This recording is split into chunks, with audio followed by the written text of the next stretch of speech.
ఇక ఎన్టీ రామారావు గారు మరణ వార్త చనిపోయారట ఫస్ట్ వార్త ఎలా తెలిసిందండి? ఎన్టీఆర్ గారు 96 జనవరి 18 ఎర్లీ మార్నింగ్ చనిపోయినారు.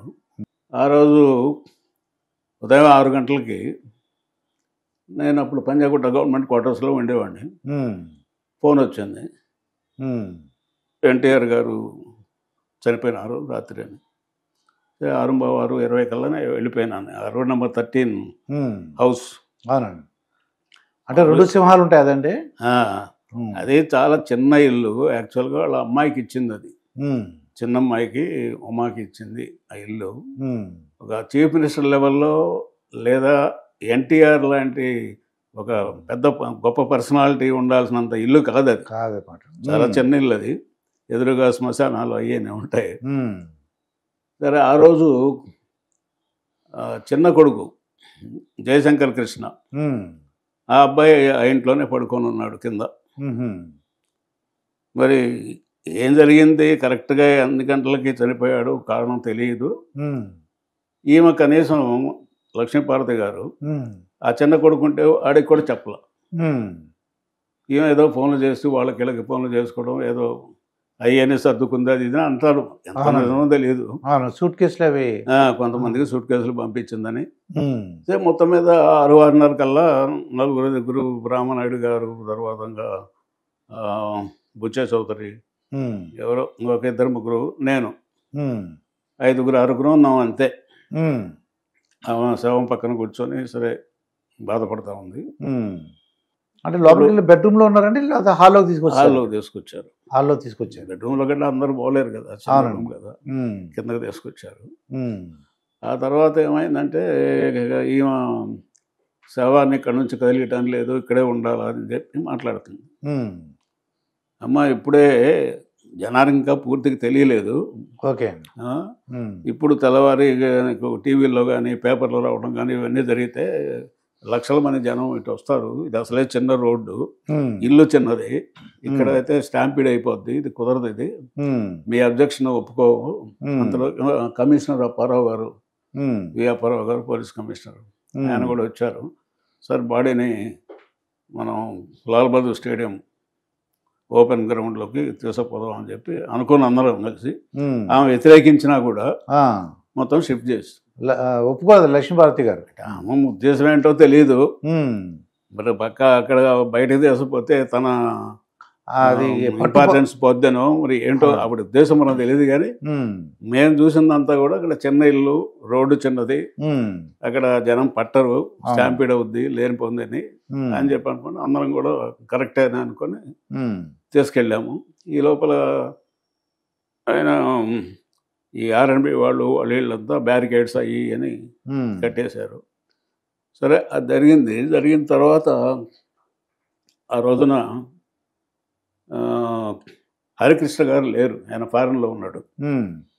అది మధ్యాహ్నానికి ఏమో వస్తాడన్నమాట, 3 గంటలకు అట్లా వస్తాడు.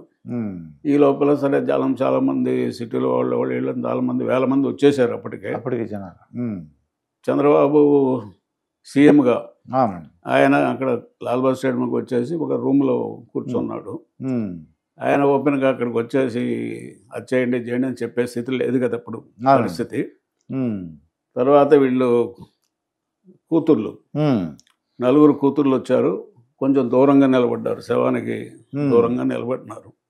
ఈ శవం చుట్టూ లక్ష్మీపార్వతి, తర్వాత ఆవిడ సంబంధమైన లేడీస్ ఒక 5-8 మంది, మిగిలిన వాళ్ళు ఒక 10-15 మంది మగవాళ్ళు, వీళ్ళంతా చుట్టూ ఉన్నారు. వీళ్ళు ఇంత దూరంగా నిలబడినారు కూతుర్లు. అప్పుడు నాతో పాటు మా వైఫ్ కూడా వచ్చింది. నా వైఫ్, తర్వాత నన్నపనేని రాజకుమారి, 3 వనజాక్షి గారని రిటైర్డ్ ఐఏఎస్ ఆఫీసర్ ఉన్నారు, ఆవిడ వచ్చింది.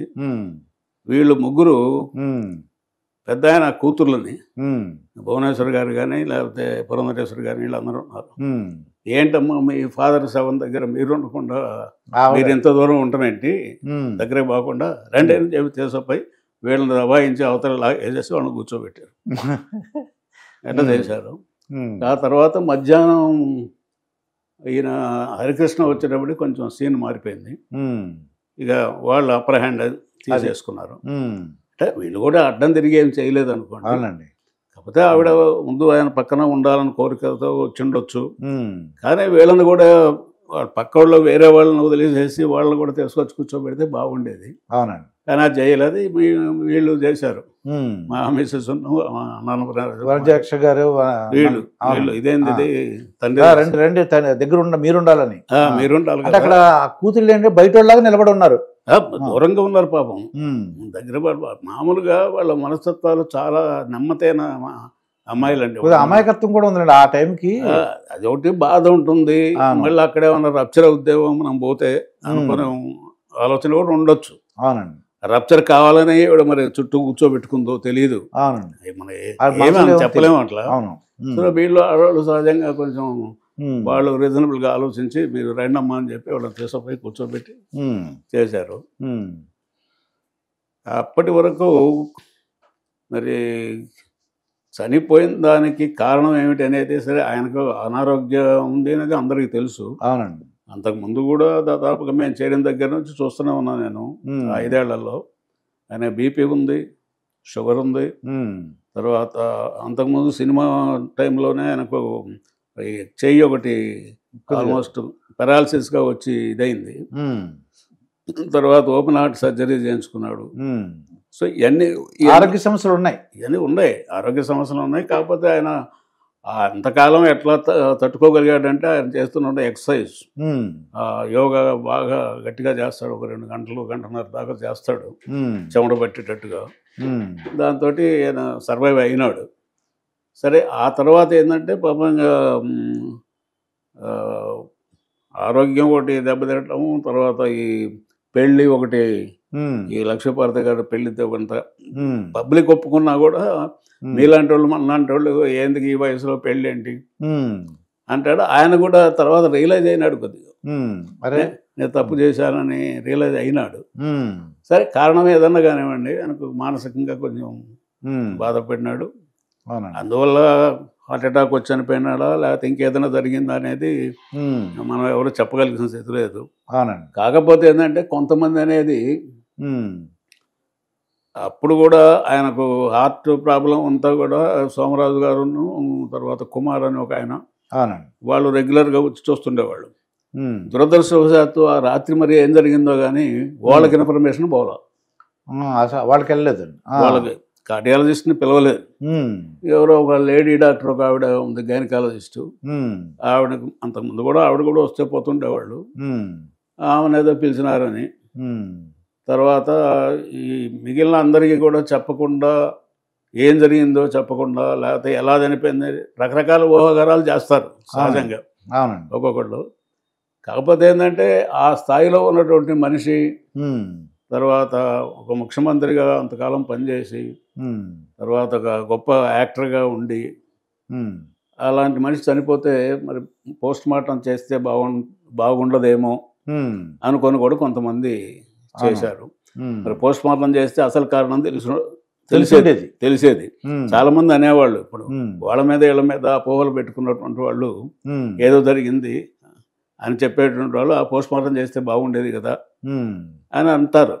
కానీ ఆ స్థాయిలో మనిషిని పోస్ట్ మార్టం చేయాల్సినంత బాగుండదు, పరిస్థితి బాగుండదు. ఎందుకంటే మాజీ ముఖ్యమంత్రి పెద్ద మీరు చెప్పినట్టు పెద్ద లెజెండరీ అంటారు కదా, ఆయన లెజెండరీ ఫిగరు అటువంటి వాడిని.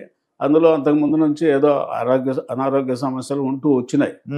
అప్పుడు ఇంకా పోస్ట్ మార్టం చేస్తే బాగుండదు అనేది జనరల్ అభిప్రాయం. కానీ కొంతమంది ఏంటంటే ఏదో జరిగింది, ఆయన అనారోగ్యం కూడా అంతకుముందు అనారోగ్యంగా ఉన్నా కూడా అంత సడన్గా చనిపోయేంత ఇది లేదన్నట్టుగా మాట్లాడతారు.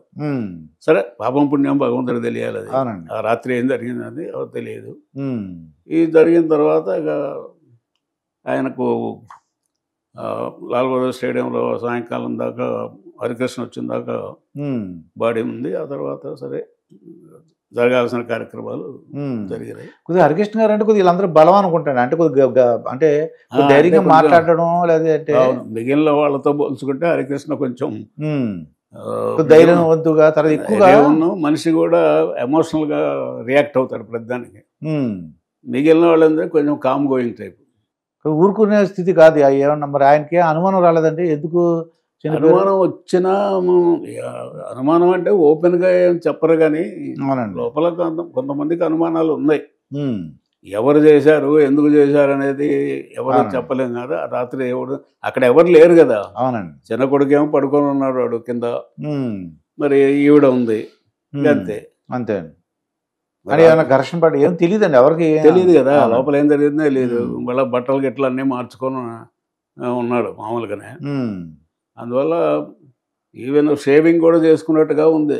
ఆ, మరి ఎట్లా జరిగిందనేది, షేవింగ్ చేసుకున్న తర్వాత జరిగిందా లేకపోతే ముందు జరిగిందా, ఉమ్, మ్యాసివ్ హార్ట్ అటాక్ వచ్చి చనిపోయాడా, ఎట్లా జరిగింది అనేది ఎవరికి తెలియదు అది.